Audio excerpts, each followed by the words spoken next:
vibración y el acoplamiento, se va a producir las hormonas tiroideas que van a salir y van a hacer sus acciones en casi todas las células del microorganismo, ¿no? Y van a actuar a nivel de los receptores nucleares. Bueno, este hipertiroidismo es un aumento de la función específicamente de la glándula tiroidea, es aumento de hormonas tiroideas por aumento de producción de ellas. Y la tirotoxicosis es un hipertiroidismo, pero por otras causas, ¿no? Causas de hormonas tiroideas de producción ectópica o ingesta también adicional de hormonas tiroideas. La prevalencia generalmente es de 1%, la siguiente. Bueno, entre todas las causas de hipertiroidismo, la causa más común que vamos a observar en la práctica clínica es la enfermedad de Graves-Bassett. Casi el 80-90% de los casos de hipertiroidismo se debe a la enfermedad de Graves-Bassett. Como ustedes recuerdan, es una enfermedad autoinmune. Otras causas son el voto multinodular hiperfuncionante, adenomas autónomos, hipertiroidismo inducidos por yodo, como el fenómeno de Koch-Bassett, que se da en zonas endémicas, ¿no? Donde la glándula está ávida de yodo y al paciente se le da yodo y produce un hipertiroidismo transitorio. Hay tumores que pueden producir también TSH o pueden producir hormonas tiroideas, producir hipertiroidismo. También durante las tiroiditis y durante los hipertiroidismos iatrogénicos, ¿no? Personas que a veces piden bajar de peso rápidamente y que dan compuestos que tienen hormonas tiroideas. Pero la causa más común es la enfermedad de Graves-Bassett. La siguiente. Bueno, ahí tienen la enfermedad de Graves-Bassett, tienen la tiroiditis, en este caso tiroiditis aguda, los nódulos autónomos, también un nódulo, y los bocios endémicos. Generalmente los bocios endémicos con el tiempo van a llegar a producir un bocio multinodular tóxico y también van a producir hipertiroidismo.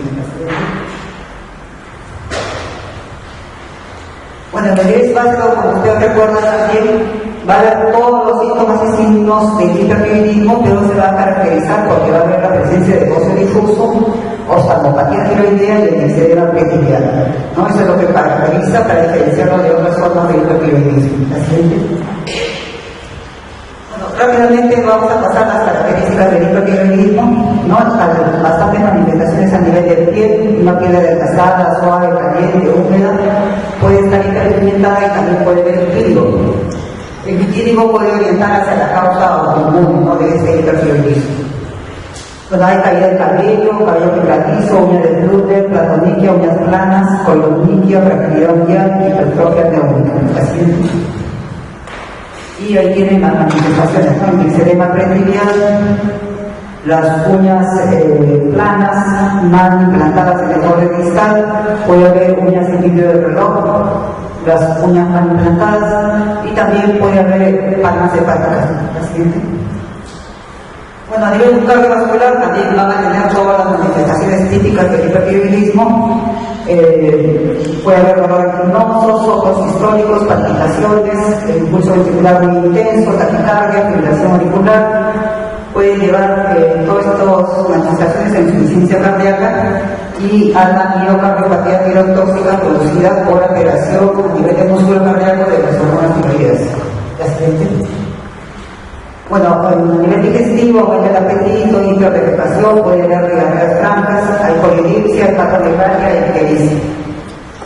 La ictericia en el hipertiroidismo tiene muchas causas. Puede haber alteración hepática por las mismas hormonas tiroideas, puede ser por el tratamiento o puede ser también por la insuficiencia cardíaca, que produce hepatomegalia y ictericia. Siguiente. Bueno, ya también conocen todas las manifestaciones neurológicas, el temblor, la ansiedad, hay hiperquinesia, insomnio, verborrea, el paciente presenta sudoración marcada. La siguiente. La miopatía proximal, la atrofia muscular, hiperreflexia muy intensa, en algunos casos coreotertosis, a pesar que el paciente está hiperkinético, tiene una disminución de la fuerza muscular marcada, ¿no? Y puede llegar a presentar parálisis periódica. Siguiente. Bueno, en los pacientes de sexo femenino puede haber hipomenorrea, menorrea, oligomenorrea, pues la fertilidad está conservada a diferencia del hipotiroidismo. Puede haber abortos, hay que verificar una viabilidad fetal. Una paciente con un hipertiroidismo que esté gestando va a tener complicaciones obstétricas, ¿no? Y también puede contener malformaciones congénitas. siguiente. Y en el anciano a veces no se encuentra todo el cuadro que hemos visto tan florido, sino se encuentra el hipertiroidismo apático, ¿no? Donde el paciente, en vez de estar hipertiroidémico, está apático, letárgico, puede estar con lentitud mental, hay pérdida de peso, pero presenta insuficiencia cardíaca, ¿no? Síntomas cardiovasculares. ¿La siguiente? Bueno, el diagnóstico clínicamente es relativamente fácil, ¿no? Pero hay que tener siempre la sospecha. Porque hay pacientes que están bastante tiempo dando vueltas consultando a uno y otro médico y tienen el diagnóstico es un hipertiroidismo. Hay pacientes que han estado internadas en la carrera como una psicosis y ha sido un hipertiroidismo. Después para el diagnóstico se hacen los dosaje de las hormonas tiroideas, TSH, T4 libre y en algunos casos también T3. Se debe también solicitar los anticuerpos antitiroideos. En algunos casos, si hay nódulos, hay que hacer una función de aspiración biopsia para descartar también concomitantemente procesos neoplásicos. Y también en algunos casos la mamografía y captación de yodo. Bueno, ahora vamos a ver el tratamiento en sí. No sé si el paciente ya vino con todo el cuadro de hipertiroidismo. La causa más frecuente dijimos que es entonces el tratamiento está dirigido a bloquear la síntesis de las hormonas tiroideas. Ya tenemos otro tipo de tratamiento que es la dispersión de la tiroides y el otro tratamiento que es quirúrgico. O sea, son 3 tipos de tratamientos para controlar este cuadro de hipertiroidismo. En nuestro medio todavía se usa como primera opción el tratamiento médico, pero hay casos en que está indicado el tratamiento con yodo radioactivo y en algunos casos también el tratamiento quirúrgico. Vamos a ver primeramente el tratamiento médico, la siguiente. Bueno, en el tratamiento médico tenemos los antitiroideos, tenemos los beta-bloqueadores, los corticoides, sustancias ionadas y también el INI. En cuanto a los antitiroideos, los que se usan de primera línea son las tionamidas. Las tionamidas son derivadas de la molécula de gamina y sus componentes principales es el metimazol o tiamazol, el propilfibracilo y el carbimazol. El metimazol se usa en nuestro medio, ¿no? En toda Sudamérica. El PTU más se usa en Estados Unidos, que es el medicamento de primera línea, y el carbimazol, que es de primera línea en Europa. Entonces, en esas zonas está distribuido más o menos así el tratamiento. El carbimazol se convierte inmediatamente en metimazol y ahí hace todas las acciones antitiroideas. La siguiente. Bueno, ahí tienen el componente químico del propilfibracilo, el metimazol o tiamazol, que es lo mismo, y el carbimazol. Y como les decía, este carbimazol se metaboliza al metimazol para hacer las acciones terapéuticas. La siguiente. Bueno, aquí tenemos cómo van las tionamidas, ¿no? El metimazol y el propilfibracilo, ambas tienen semejante modo de acción, ¿no? Van a impedir la ramificación del yodo, la captación, también el acoplamiento, y esto lo hacen por medio de inhibir a la enzima tiroperoxidasa. Entonces van a bloquear la síntesis de hormonas tiroideas. Siguiente. Las presentaciones son de varios tipos, ¿no? Varios laboratorios. Tenemos el tirosol que ha salido recientemente, pero por muchos años se usaba solamente el tapazol, ¿no? Antes decía cametimazol, ahora ya dice tiamazol, ¿no? Que es el mismo compuesto. Entonces el tirosol viene de 10 o de 20 miligramos y el tapazol viene de 5 miligramos. El carbimazol, como les decía, es el que se usa en Europa y el propilfibracilo en Estados Unidos. Bueno, este tratamiento médico, el inconveniente es que es un tratamiento largo, generalmente 1 año y medio a 2 años, ¿ya? Y el paciente tiene que tener bastante disciplina, ¿no? Y estar pegado al tratamiento, es un tratamiento muy largo. Las dosis que se usan del metimazol es de 20 a 30 miligramos por día, promedio. Puede haber casos que necesiten 45 o puede necesitar dosis más altas como 60 miligramos. Y el PTU se da en dosis de 100 miligramos cada 8 horas. El metimazol es el que va a tener una vida media más larga, por eso se puede dar una sola vez al día. Esa dosis se podría dar repartida, pero no se puede dar una sola vez al día. En cambio, el PTU tiene una vida media más corta, entonces se debe dar cada 6 o cada 8 horas. Bueno, con el tratamiento médico, la remisión generalmente es un 30%, es un poco bajo. Y a veces hay pacientes que terminan el tratamiento de los 2 años y pueden presentar recidivas, ¿no? Y estas recidivas o recaídas se van a aparecer en los 3 a 6 primeros meses de tratamiento. Bueno, como ya les dije, tiene la fertilidad tiroidea y este metimazol se va a acumular en los tirocitos más que el clorpirifosfiro.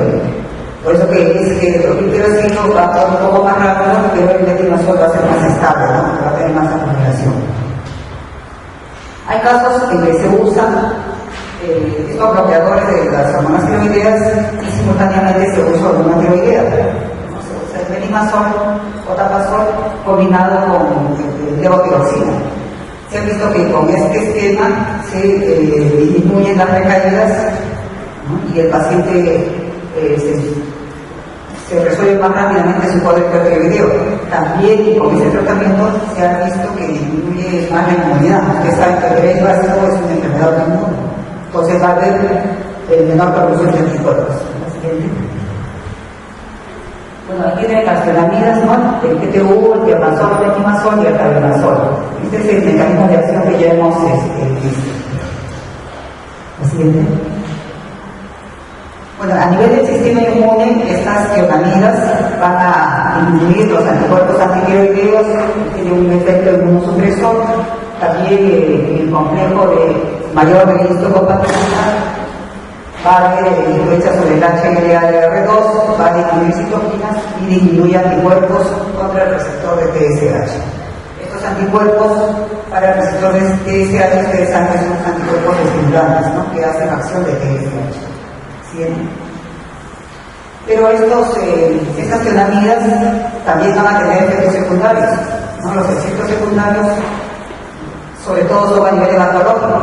Puede haber la granulocitosis, que es la más severa, pero también puede haber otros efectos, ¿no? Como trombocitopenia, rash, cutáneo, artralgias, un síndrome de Bullseye, o sea, un síndrome semejante al hematoso sistémico. Puede haber fiebre, la hepatotoxicidad. Hemos visto que hay muchas causas que pueden producir en un paciente hipertiroidismo. Puede ser el mismo hipertiroidismo, puede ser el tratamiento. Se ha visto que con el metimazol la ictericia que se presenta, de presentarse en este caso, es de tipo colestática, y con el PTU es hepatocelular. En pacientes muy sensibles puede haber también hepatitis fulminante. Otro efecto secundario es el sabor metálico y puede haber también ageusia, o sea, falta de sensibilidad a los sabores. Siguiente. La granulocitosis es el efecto secundario más peligroso, ¿no? El más temido, que hay que tenerlo presente. Yo preferiblemente tiene una frecuencia muy baja, pero de todas maneras hay que informar al paciente, porque si le presentase el caso, esto puede ser mortal, muy severo. Entonces, siempre a todo paciente que se empiece con fenamidas, o sea, con metimazol o tapazol, hay que informarle de este efecto secundario. Hay que recomendarle que si aparece fiebre, dolor de garganta, debe suspender la medicación, pero previo a esto hay que pedirle que se haga un hemograma antes del tratamiento.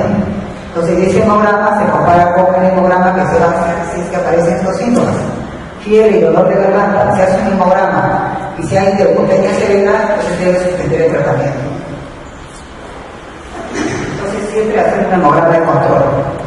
Ahora, si ha presentado este cuadro de reacciones secundarias, ¿no? O cualquiera de las otras manifestaciones también, con metimazol, darle clorpirifosfiro, no va a resolver porque puede también haber reacción cruzada. Siguiente.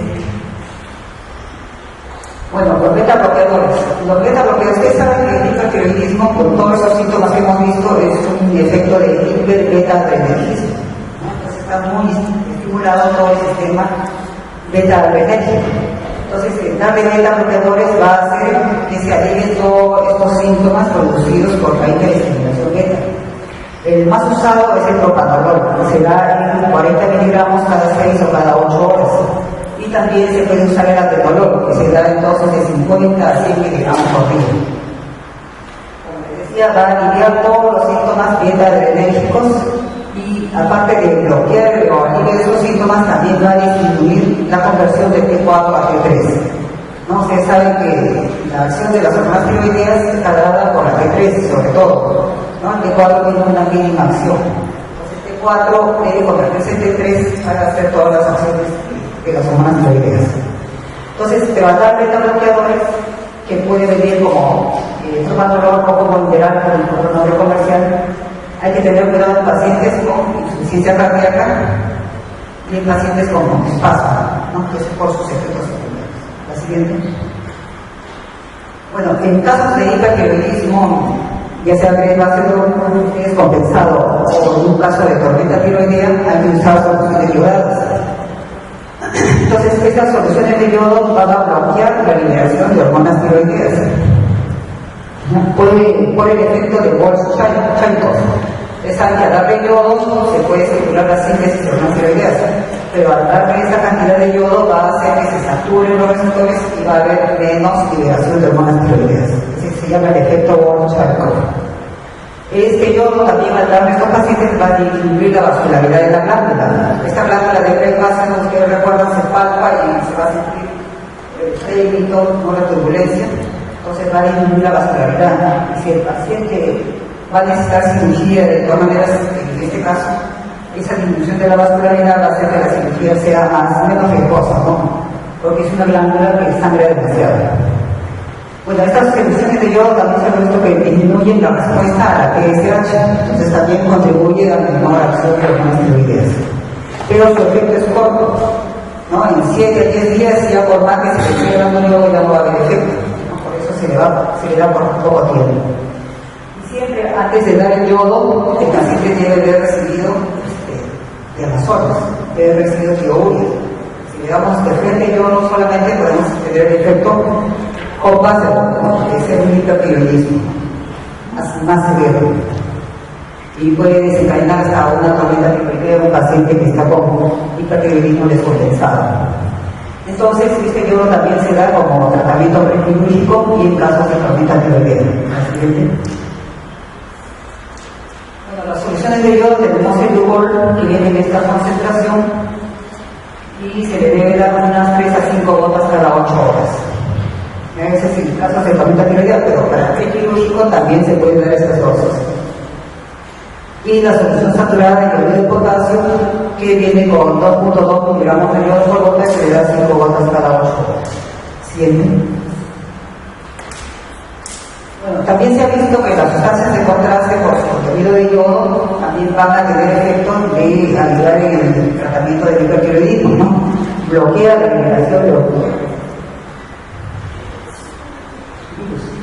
Bueno, entonces las sustancias yodadas van a bloquear la liberación de hormonas tiroideas y estas sustancias de contraste que contienen yodo también van a inhibir la conversión de T4 a T3, ¿no? La que más se usa son las cápsulas de Viloctin, que se usan para hacer radiografías contrastadas, ¿no? Para tubo digestivo o biourinario.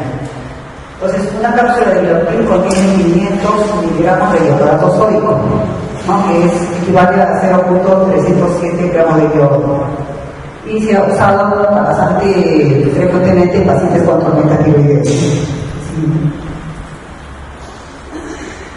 Bueno, vimos que el otro tratamiento, aparte del tratamiento médico, era la destrucción de la glándula tiroidea, que es el tratamiento definitivo.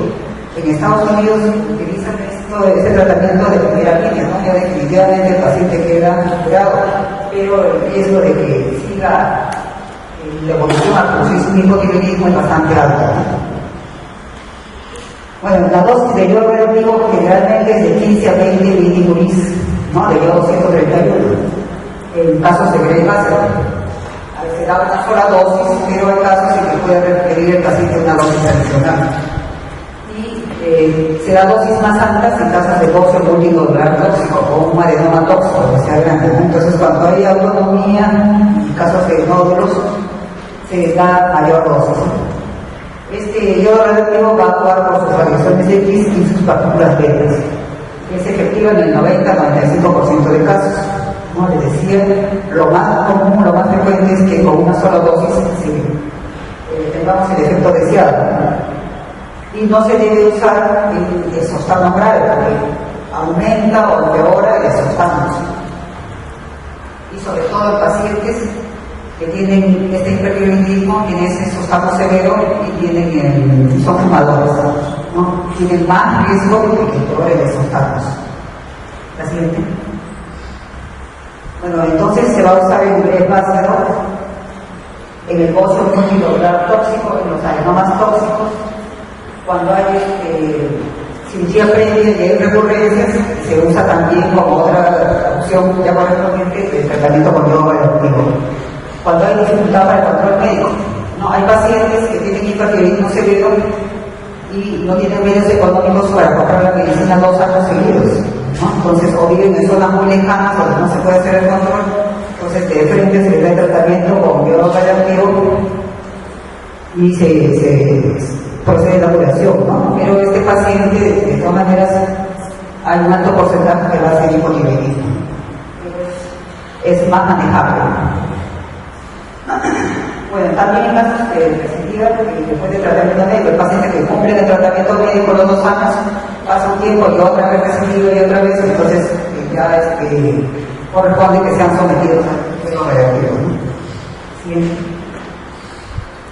El otro tratamiento es la cirugía, ¿no? Sobre todo cuando el bocio es muy grande y produce un síndrome compresivo. Comprimir la tráquea, el sistema venoso, ¿no? Producir el síndrome de pneumonia o puede provocar disney o estridor. Entonces, en estos casos, el paciente debe ser sometido a cirugía.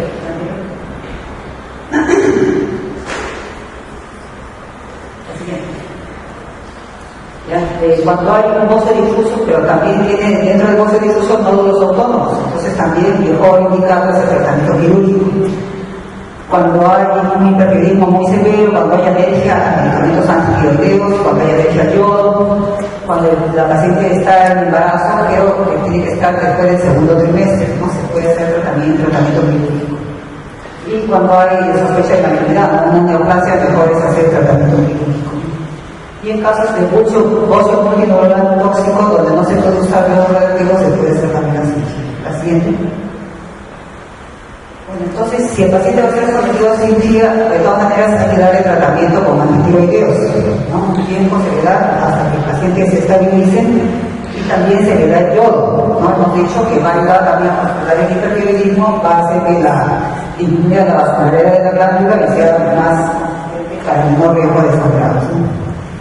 Bueno, la cirugía también tiene sus complicaciones, ¿no? Es un cierre quirúrgico, aparte de muchos otros, puede llevar a un hipotiroidismo en el 30-50% de casos, o puede producirse un hipoparatiroidismo. Ustedes saben que las paratiroides están en la parte posterior de la tiroides y a veces al sacar la tiroides se sacan todas las paratiroides. Entonces el paciente queda con un hipoparatiroidismo. Y también puede haber un compromiso del nervio laríngeo recurrente. Entonces el paciente queda con problemas de disfonía o alteraciones en la voz, ¿no? Y queda ahí la cicatriz a nivel supraesternal. La siguiente. Bueno, los corticoides también se usan en problemas de hipertiroidismo severo y sobre todo en casos de tormenta tiroidea. Estos corticoides se usan como hidrocortisona, que se puede dar 100 miligramos cada 8 horas, ¿no? Que es la dosis que se usa en casos de estrés. En casos de estrés severo, estas son las dosis indicadas. O puede ser la dexametasona, 2 a 4 miligramos cada 8 horas. Los corticoides van a tener, aparte de los corticoides saben que tienen muchos efectos positivos, ¿no? Mejoran la presión arterial, mejoran la vascularidad. También van a hacer acción de inhibir el paso de T4 a T3, ¿no? Inhiben a las antihipertinasas y van a hacer que T4 no pase a T3, ¿no? Y en grandes cantidades van a inhibir también la liberación de hormonas tiroideas. Y también se ha visto que la dexametasona en grandes cantidades puede inhibir la liberación de TSH, ¿no? A nivel central. La siguiente. Bueno, el tratamiento de la oftalmopatía. Decimos que estos pacientes con glioblastoma pueden tener oftalmopatía severa.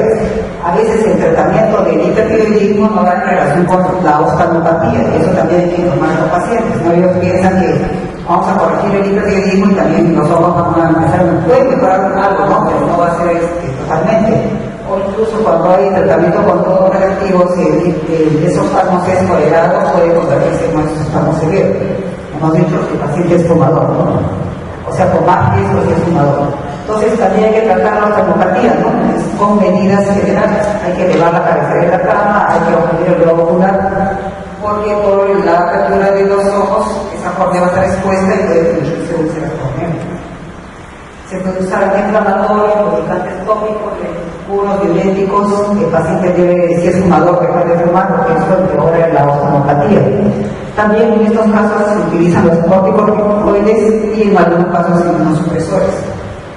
En la osteopatía severa, los corticoides se usan más frecuentemente como pulsos de metilprednisolona, ¿no? Se le da por vía venosa pulsos por 3 a 5 días seguidos. Bueno, ahí tenemos un resumen de los 3 tipos de tratamientos con sus ventajas y sus desventajas, ¿no? Nuestro medio, como les decía, todavía damos chance de usar el tratamiento médico, porque hay pacientes que pueden cumplir sus 2 años de tratamiento y quedar bien sin recidivas, ¿no? Pero todavía hay un porcentaje que presentan recidivas. Siguiente. Bueno, ahora vamos a ver algo sobre el hipotiroidismo. Bueno, el hipotiroidismo se lo aclara, hay una insuficiencia producida de hormonas tiroideas, la prevalencia es de 2 a 3%, generalmente mujeres van a una proporción de 10 a 1 en relación a los varones, y generalmente mujeres mayores de 50 años. Acá un comentario, ¿no? Porque hay pacientes que pueden tener un hipotiroidismo subclínico, como vamos a ver. Entonces, el paciente ya está mayor de 50, 60 años y tiene síntomas muy leves, pero toda la familia o los amigos achacan estos síntomas a que ya es la edad de la paciente. ¿No? Que se duele mucho porque ya tiene su edad, que se olvide las cosas porque ya es de edad, ¿no? Que está padre de repente está teniendo un hipotiroidismo subclínico. Entonces, todos los pacientes, sobre todo mujeres mayores de 50 años, hay que hacerle un descarte del problema de hipotiroidismo. Bueno, entonces la prevalencia, 1%, una mujer es 0.1% de varones, o sea, mucho más frecuente en mujeres. Bueno, después de los 60 años la prevalencia se eleva mucho más, por eso es que hay que sospechar esto en todos los pacientes ya de edad, ¿no? La siguiente. Bueno, y las causas también son múltiples, ¿no? Pero más del 90% se debe a un hipotiroidismo primario. Y la causa más frecuente de este hipotiroidismo primario generalmente es autoinmune, ¿no? Las tiroiditis crónicas autoinmunes. Bueno, entonces puede haber hipotiroidismo congénito, infantil, hipotiroidismo del adulto, puede ser primario, secundario, terciario o resistencia periférica, o sea, ya es según el nivel donde está la lesión. Puede ser también permanente o transitorio, ¿no? Transitorio en caso de tiroiditis agudas o subagudas. Y por su intensidad puede ser clínico, que es el más frecuente, y también es un clínico que se está viendo con más frecuencia en personas de edad. Entonces, siempre que tienen un hipotiroidismo hay que equipar todas estas tipos de clasificación, ¿no? Para el diagnóstico. La siguiente. Bueno, a nivel ya ustedes conocen muy bien, ¿no? En hipotálamo, paciente RH, a nivel de hipótesis el TSH y a nivel de hormona tiroidea de 3 y 4. Este es un hipotiroidismo primario porque hay baja de T4 y aumento de TSH. El secundario, la alteración de la hipófisis, va a haber bajo T4 y TSH. Y en el terciario también va a haber bajo T4 y TSH, pero la lesión está a nivel del hipotálamo.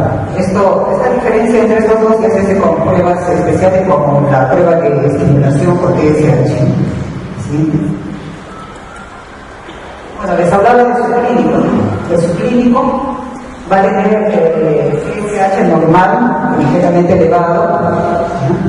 Pero va a tener las hormonas tiroideas también normales, pero con tendencia al nivel bajo.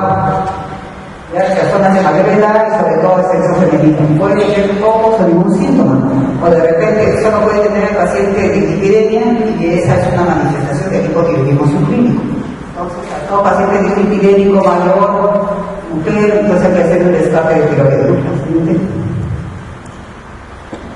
Bueno, igual que el hipertiroidismo va a tener síntomas a todo nivel, ¿no? Entonces, pero va a ser lo contrario, bien fría, seca, áspera, va a haber saltocromía, ¿no? Por la alteración del metabolismo de los carotenos que se debe del hipotiroidismo, el cabello seco, opaco, mal implantado, las caídas de las cejas en el tercio distal, las uñas frágiles, también de pegalino. Bueno, a nivel cardiovascular también, de taquicardia, taquicardia severa, cardiomegalia, derrame pericárdico, casos severos de insuficiencia cardíaca. La hipertensión arterial también es una manifestación bastante frecuente. El hipotiroidismo subclínico o el clínico van a hacer que haya más riesgo de problemas cardiovasculares en estos pacientes. Produce mayor rigidez de las arterias, entonces hay mayor riesgo de hipertensión, mayor riesgo de problemas cardiovasculares. Bueno, a nivel gastrointestinal, macroglosia, apetito disminuido, estreñimiento, hídrido, ascitis, megapol, disminución del vaciamiento gástrico. Siguiente. Bueno, a nivel osteoarticular, dolores osteoarticulares, el más típico es el síndrome de túnel carpiano, ¿no? Por alteración serematosa a nivel del cerebro mediano. A nivel muscular, miopatías, puede llevarse CPK, a nivel respiratorio, hipoventilación alveolar, retención de CO2. Esto se ve más frecuente en los casos de coma sedimatoso, ¿no? Con el hipotiroidismo muy severo. Bueno, a nivel hematológico, anemia de cualquier tipo.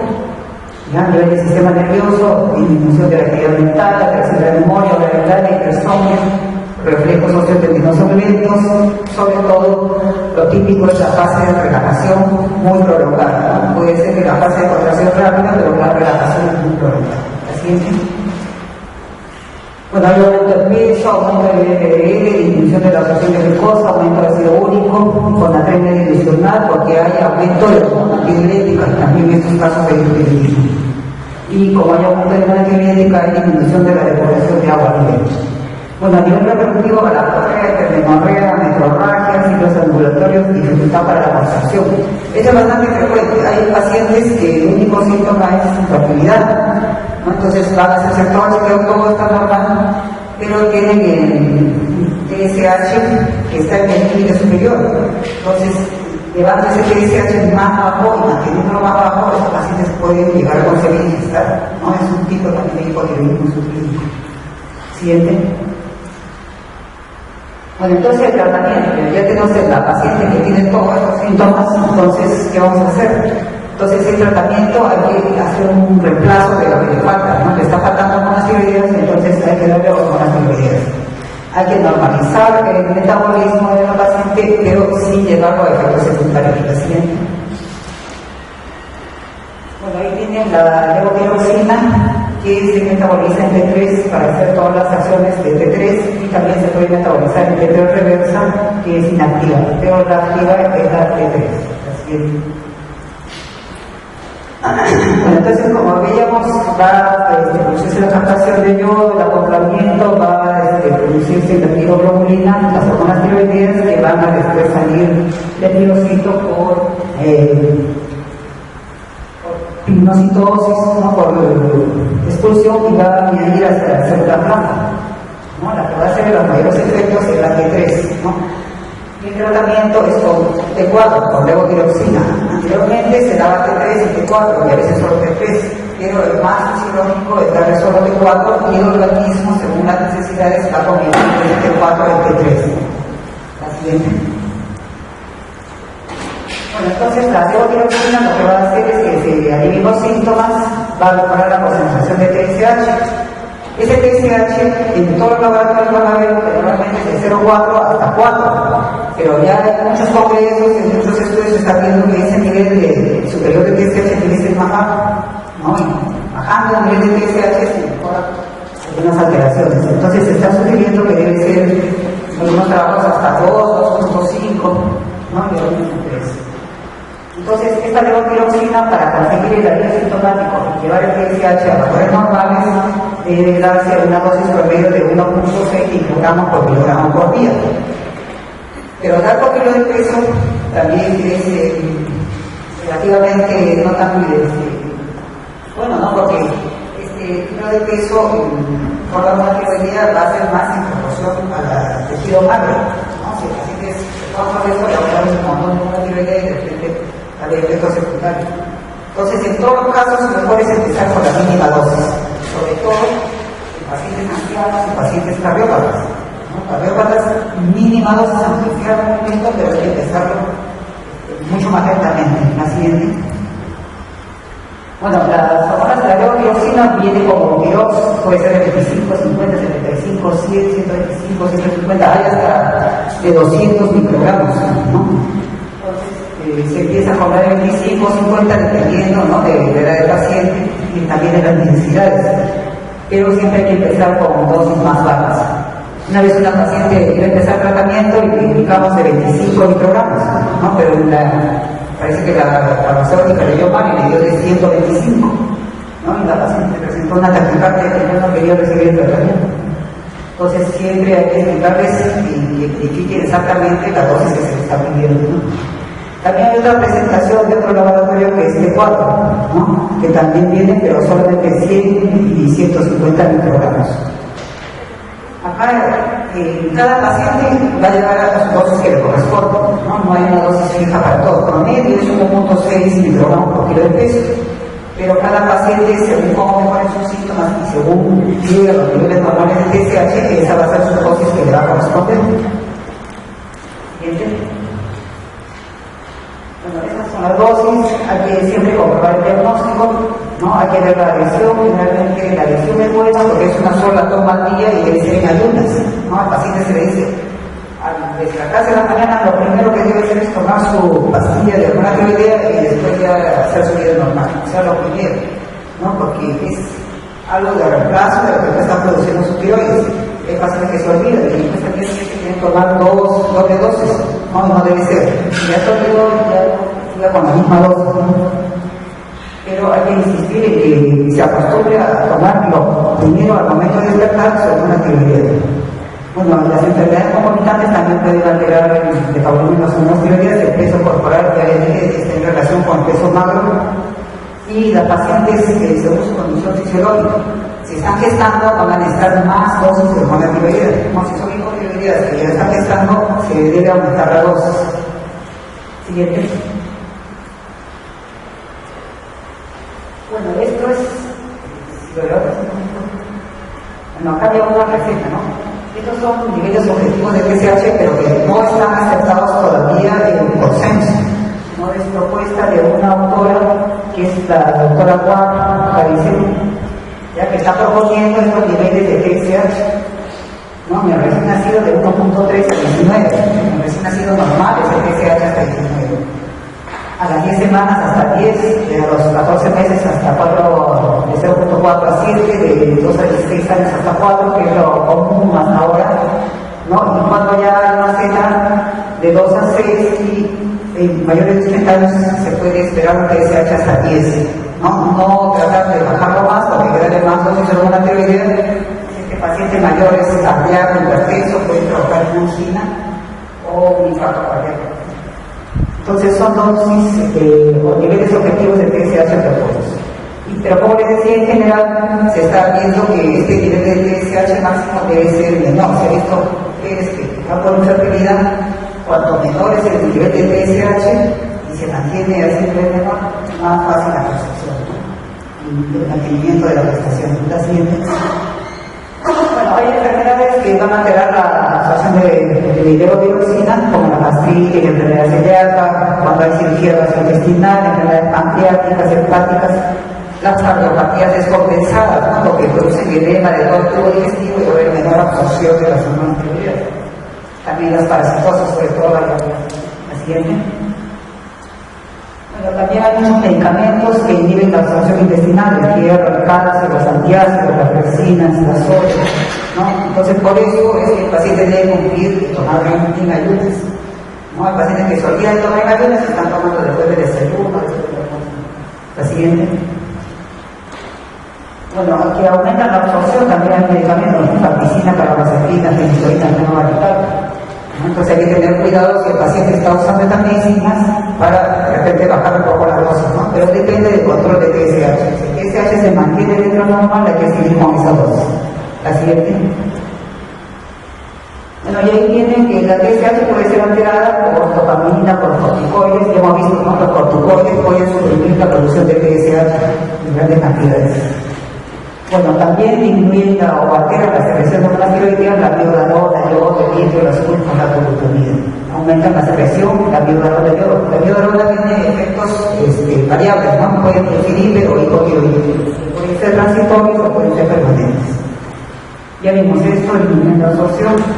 En el transporte, en el embarazo va a haber aumento de TBG, entonces va a aumentar las hormonas tiroideas totales, ¿no? Pero entonces no se debe dividir la hormona tiroidea total, hay que dividir el T4 libre, ¿no? Ya en todos los laboratorios, los médicos ya piden T4 libre, ¿no? Casi ya nunca se pide T4 total. Bien. Bueno, el T3, como decía, en algunos casos se puede usar, ¿no? Pacientes con tormenta tiroidea, con coma misedematoso, muy severo, el T4 va a ser un poco lento para que haga las acciones, entonces se le puede dar T3, ¿no? Para más rápido tomar los estados. Y otros pacientes que hemos visto que tienen mala absorción al T4 sin que interfiera ningún hecho, entonces a veces necesitan tomar T3, es difícil ahorita de conseguir, pero todavía hay algunos compuestos, ¿no? Como el cinomel. Entonces se puede dar por vía oral. Viendo venosa de estas hormonas tiroideas, en hospitales de INSS y de seguro no hay algunas clínicas que ya la tienen, ¿no? Sobre todo para el coma misedematoso. Bueno, se absorbe a nivel del poder aéreo, la disponibilidad del 95%, según ya te dije, el 99.6%, su metabolismo hepático y se elimina por la circulación enterohepática. Siguiente. T4, en forma similar, la administración común y oral, también pocos sitios tienen T4 endovenoso, también la absorción es disponibilidad 80% y según ya te dije también el 99%.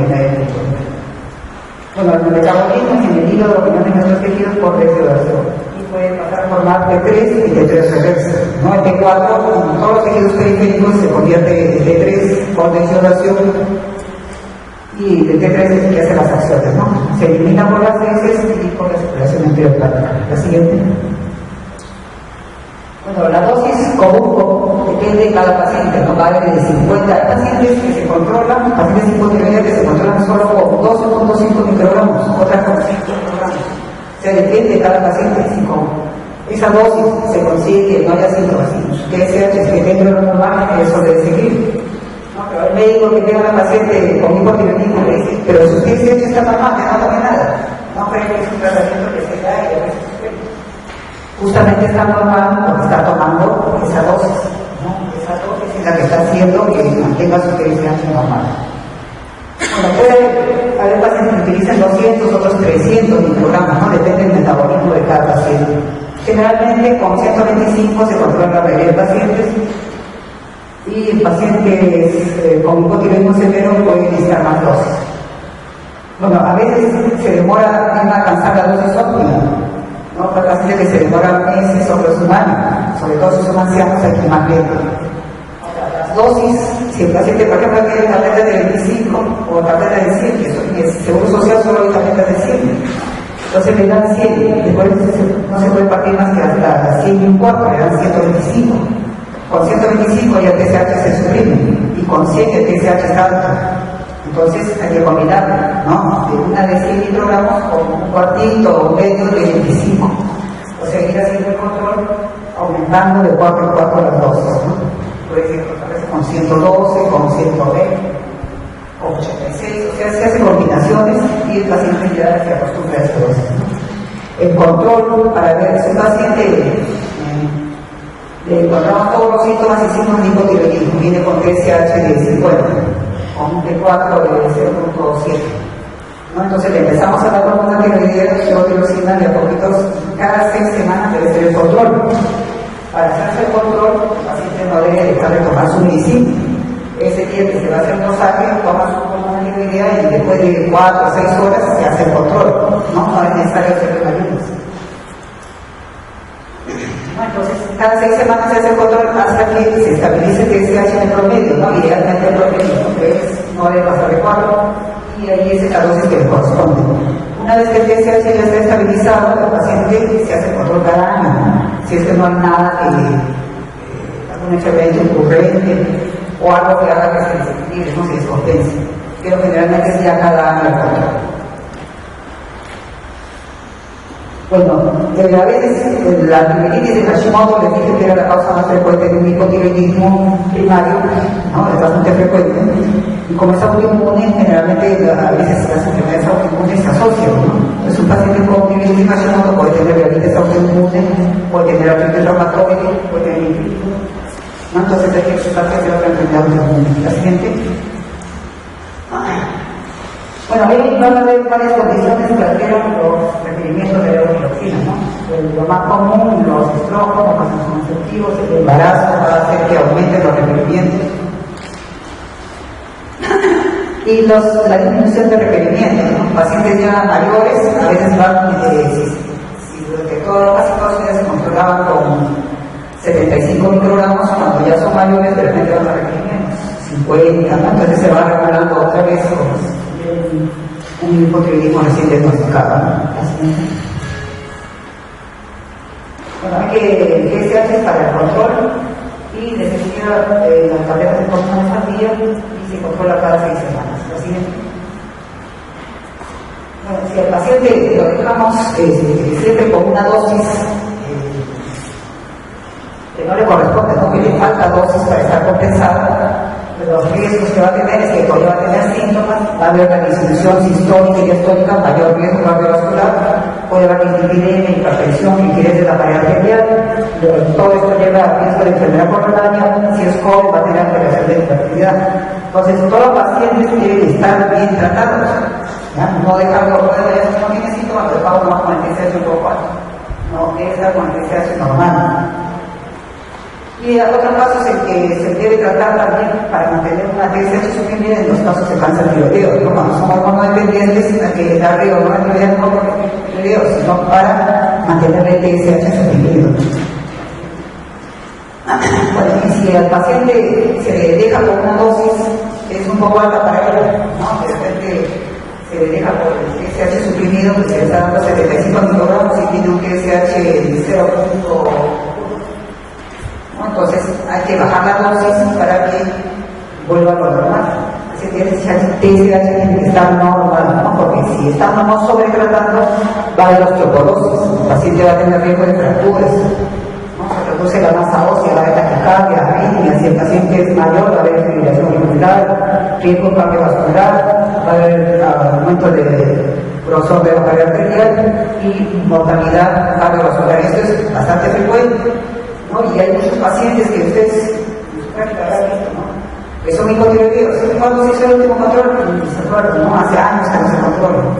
Y de repente están andando hipotiroideos o ligeramente hipotiroideos, ¿no? Y siguen así, con todos los riesgos la siguiente. Bueno, si encuentran un paciente con T4 normal y TSH mayor de 10, ya hay que darle tratamiento. Si es un subclínico, está de 5 a 10, y si está embarazada y son niños, hay que darle tratamiento de todas maneras. Antes se decía, no, si tiene un TSH de entre 5 a 10, está elevado, pero no es demasiado, no, tiene un T4 normal, se lo cero es un tratamiento. Pero estos subclínicos a veces tienen ahí algún síntoma que está escondido, ¿no? De repente tiene epidemia, tiene aumento de peso, no hacen dieta, no quieren bajar el peso, no puede, entonces hay que darle tratamiento. Siempre empezando con las mínimas dosis. Y si son cardiopatías ancianos, también, pero con mínimas dosis, ¿no? Siempre. Bueno, si el paciente tiene un hipotiroidismo secundario, o sea, la pared está a nivel de hipófisis, ¿no? Y de repente un síndrome de Shiga o un tumor hipoficial, entonces se le da su hormona tiroidea también, pero primero hay que darle los corticoides. Si de frente le dan primero las hormonas tiroideas, le van a provocar una insuficiencia suprarrenal, porque si es secundario va a tener una insuficiencia renal que puede estar latente. Y si le damos una tiroideas que le va a aumentar el metabolismo, vamos a provocar una insuficiencia suprarrenal aguda. Entonces primero hay que darle los corticoides y después las hormonas tiroideas. La siguiente. Bueno, aquí es la diferencia, a veces a las pacientes mayores las dejan así, no, porque ya está viejita, no, ya la dejan, nadie se preocupa por hacer un examen, que la vayan a mostrar, y miren con el tratamiento como camino, ¿no? Entonces debemos tener a nuestros pacientes con signos de diabetes, ¿no? Normales, activos, ¿no? Entonces, no echar la culpa a la edad, a cualquier síntoma que haya. La siguiente.